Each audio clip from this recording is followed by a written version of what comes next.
Hello guys, today we are going to continue the EC2 instance. The first part of video we have discussed the Linux machine briefly and how we are going to log in through it to the Linux machine and few other concepts around it. So today in this part of the video, I'm going to create another instance which will be a Windows server, and then we'll see quickly on how we are going to connect the Windows server from outside world. Okay, so let's go to the instances. If I see instances, nothing is running, so I'll quickly go and create the free tier. Select the free tier, and this time we'll take one of the Windows server.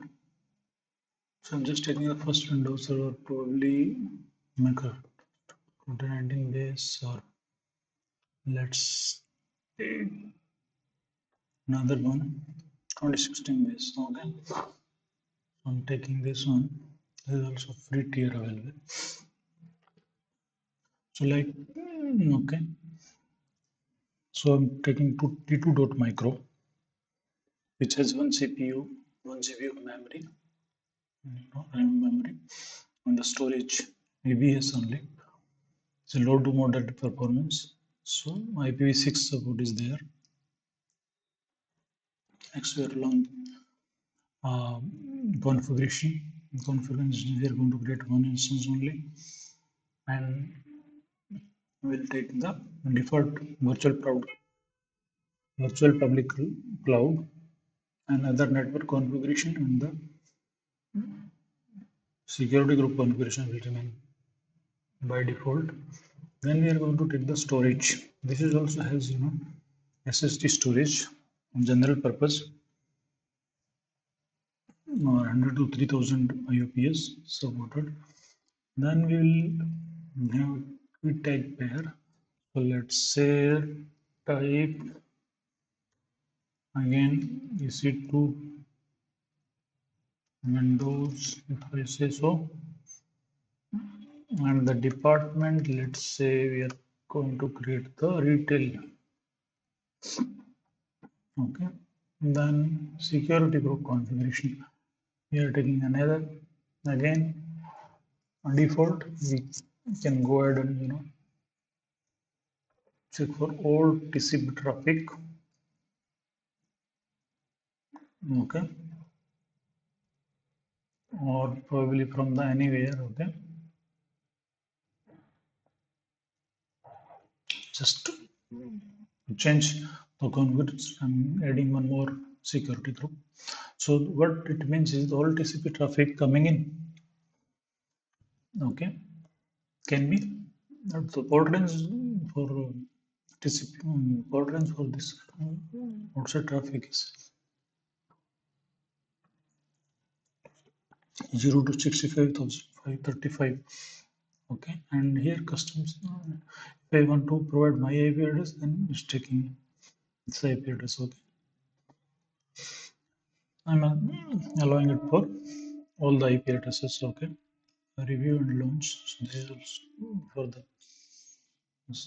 the security group. It is saying that this is open to the world, so there is a warning, security level warning.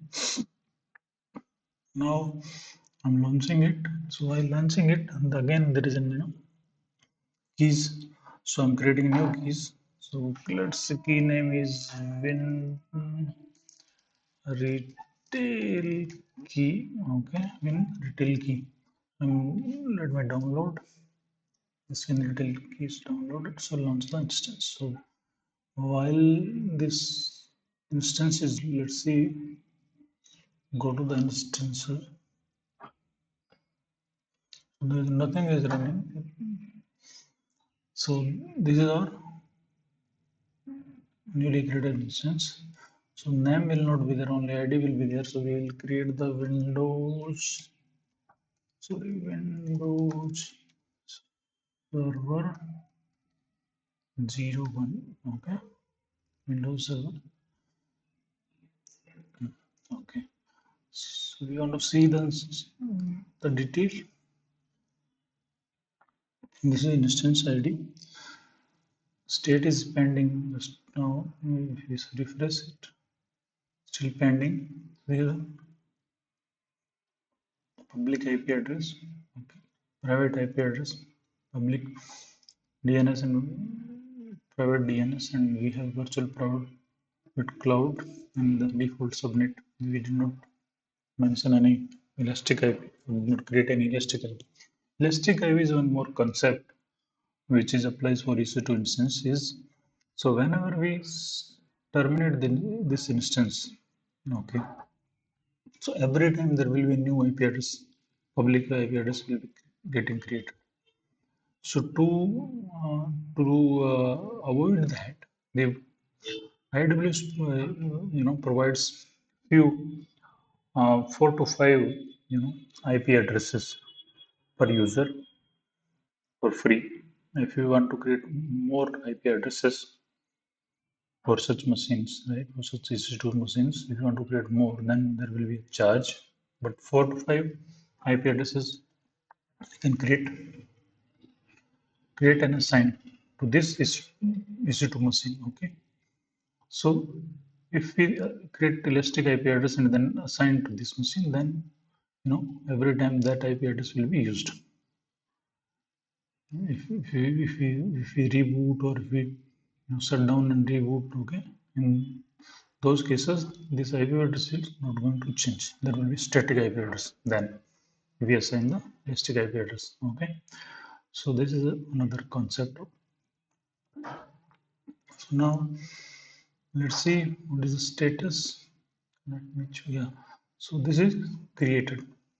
This is available for connection. So if you want to, so how we are going to connect it? Okay, so this is a different process for connection. So whenever we connect to any other Windows machine, like we use the RDP, remote desktop client. Okay, so we'll click on remote desktop client. So this is a username, public DNS. This will be username. This will be host name or the machine name. Username will be always administrator. Okay, so that there is a get password there. Okay, so we have to click the get password.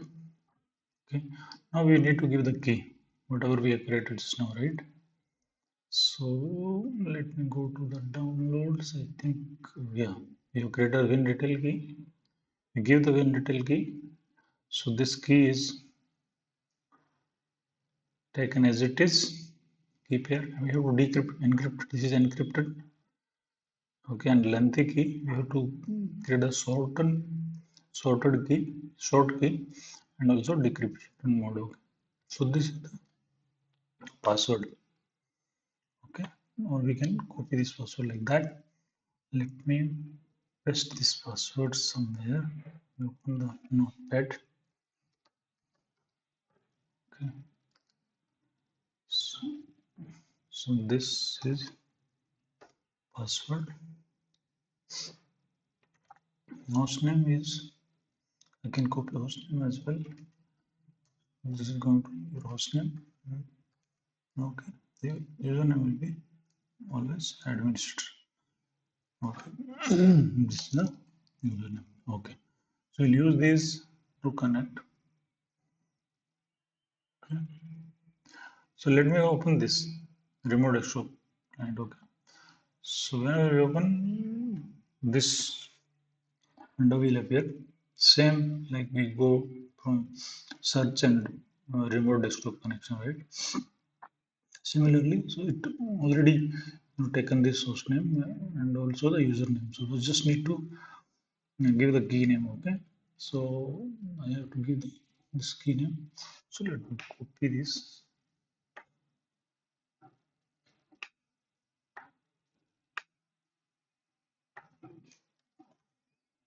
Quickly we'll give you the key and then okay, we'll just connect. So first time it is coming, so it's asking for certificate and say yes. Now it is connecting. So see, we are connected to app south one compute.amazon.aws.com. So it will take some time to completely launch the machine for us. So this Windows machine will be used as any other Windows machine. So we will have few software installed in it, but depending upon the type of instance you're taking. So AWS provides already installed software as well. So that's where the different charges for this. So if you are taking the database intensive, EC2 instance for Windows, so there will be some few database installed, you know. So likewise, so if you're taking the some machine learning purpose, so there will be those kind of Python or probably the other software which are related to machine learning will be installed already. So if you see here, so there will be minimum things which probably because it's a free tier, so there won't be many things installed already. So you can go ahead and see, what all the things are installed. What is the hard disk available? If you see here, for 29, free for 29. So the 30 GB hard disk they have provided by default. Okay. So so we are not going to use anything from here because it will be searchable again, because this EC2 instance is free, but if we are using any or if we are downloading anything in this machine, and then again there will be different charges for it. So these are the details. Total memory is 1024 MB. AMD 64 architecture. Availability zone is South AP South 1M, that is Mumbai. Host name is this, instance ID is this, public IP address is this. Okay, so this is the same machine which you have connected. So let's disconnect it. And one more thing which I said, if you're not using this, so if CL1 is running, okay. So at the end, you are going to terminate this machine, okay. Otherwise, there will be a charges after some time. So we want to look at the free tier and what are the services available for the free tier. You can go ahead and see in this link. I will provide this link in the description section in this video. So we'll come to the end of this session. Okay, thank you so much. We'll have another session for